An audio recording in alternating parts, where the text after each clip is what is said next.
Hi, I'm Ralph. Welcome to my kitchen. Today we're talking about a cut of steak that many of you may not have had in a while.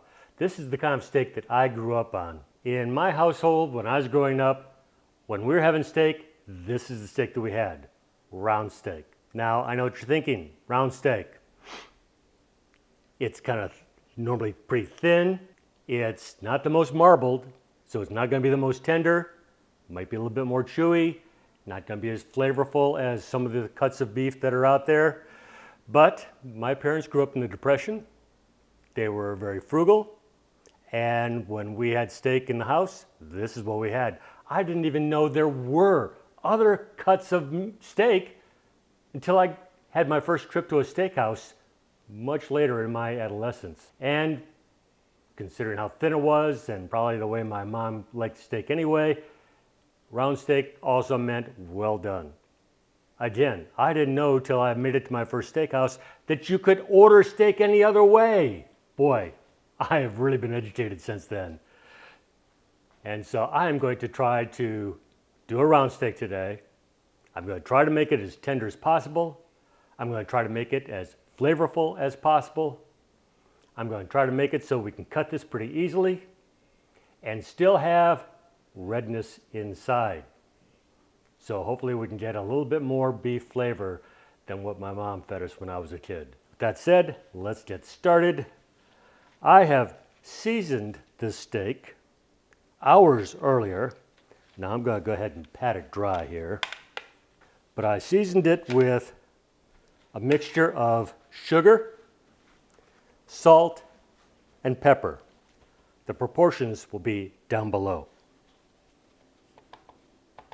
The reason we used sugar, though, is because since this is so thin, we're not going to be able to sear it for very long before it's going to become well done.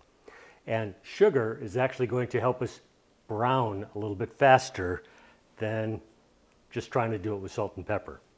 I'm going to be doing this in a reverse sear. I'm going to put a meter probe. Any probe will probably do, but I like that the meter. This steak is a little bit thin for using it, but I'm going to try my best here. Just kind of flip it over, make sure it's not sticking through. I'm going to be putting this in the oven at 225 degrees Fahrenheit. We're going to do that until it comes up to probably about 115 degrees internal, and then we're going to take it from there. So let me put this into the oven.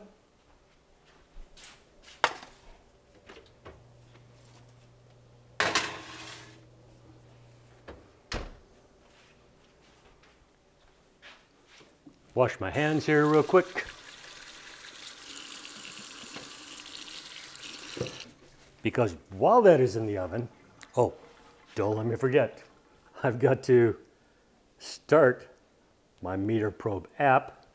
Okay, after putting it into the oven, I've started my meter probe app. I've got it set up to let me know right around 115 degrees internal, and it's going to keep up with that and let me know. Now, while we're waiting on that, because that's going to be in there, it's kind of thin, so it's probably not going to take terribly long. 15, 20, maybe 25 minutes, we'll find out. But in the meantime, I'm going to make a little bit of a topping for the steak, a little bit of a sauce. So join me over at the cooktop. Okay, while I'm waiting for the pan to kind of heat up a little bit more with the butter, the mushrooms, the garlic, earlier today, I started preparing some potatoes so we can have a complete meal here. Going to be making some roasted potatoes. I started out by boiling them, a little bit of vinegar in the water to help keep them firm, along with some salt, so that that salt is going to get absorbed into the potatoes before we even start cooking them. Now I'm going to be putting these into a combination toaster oven, hot air fryer. Going to go ahead and add a little bit of avocado oil to them.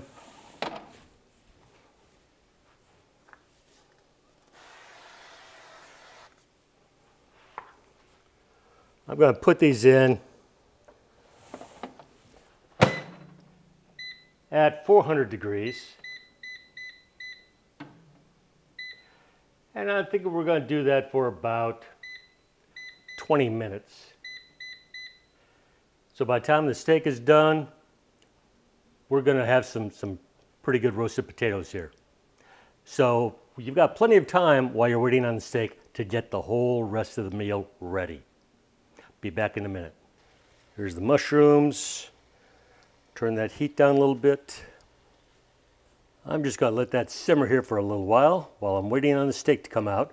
When it comes out, we're going to be putting it on the grill here and putting a sear on it. But before we do that, it's going to have to rest. And I'll explain about that shortly. Okay, I just pulled the steak out of the oven. Obviously, it is nowhere near done, and that's exactly the way I want it. Let's see if we can kind of take a little look here. Does not look done on the outside at all. That's good. That means we've got plenty of room for a sear. However, I'm going to do something a little bit different here. I'm going to let this steak rest for about the next 10 minutes, setting that timer right now, because I want the internal temperature to actually come down. It's currently at 115. While it's resting, it may actually go up a little bit because it's still cooking inside. But I want it to come down below that 115 so that when I put it on the griddle, or if you put it into a pan, you have more time to bring it up to speed, up to sear, and still maintain a good internal temperature. Now you can hear some other items for the meal coming off in the background, and you're going to see those here shortly too. But we will be back in about 9.5 minutes. See you then. Okay, we're back. It's been 10 minutes. I probably could have made it a little bit less because the internal temperature has dropped all the way down from 115 all the way down to 102. So we should have plenty of time to get a fairly decent sear on this. Let me go ahead and put some avocado oil here on the grill. It's already been preheating.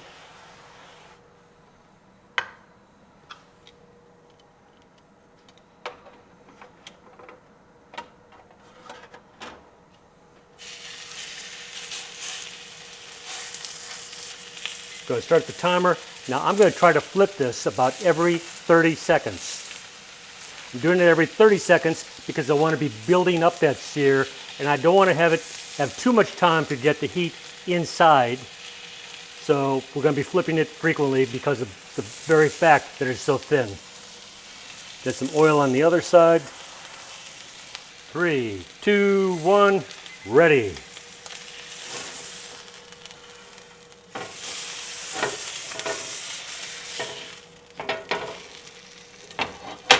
Yes, we're getting a good sear here. Still monitoring the internal temperature. See, even at 30 seconds, you can get a fairly decent sear. And I'm just using medium-high heat. Time to flip.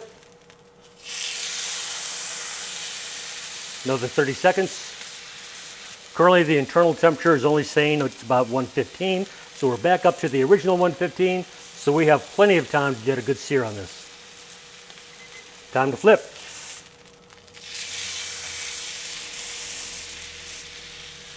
See, we're building it up one layer at a time. But it's basically looking really good. Currently about 126. Almost time to flip it over.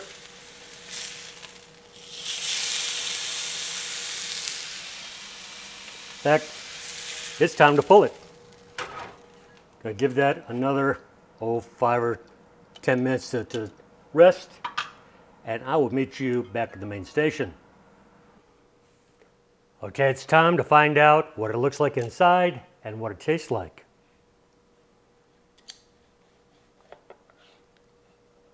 Oh, that is looking gorgeous inside. Wow.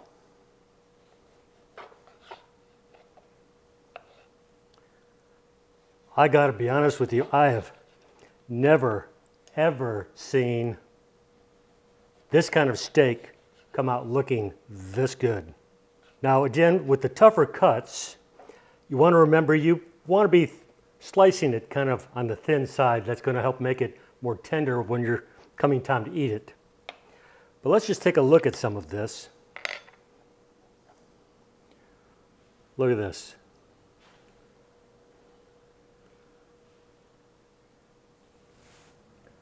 That is just edge-to-edge flavor and redness and doneness. Just pop that in.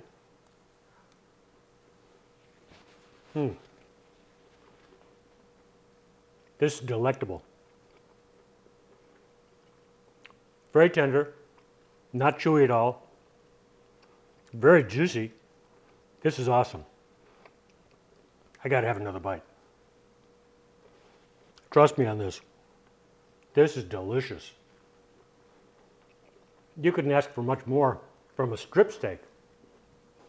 Potatoes are done, asparagus is done. Let me just grab one of those potatoes. Even without being salted.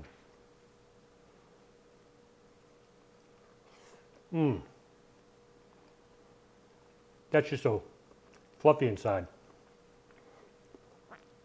Tell you what, if you want to find out how to make potatoes, I will put a link down below.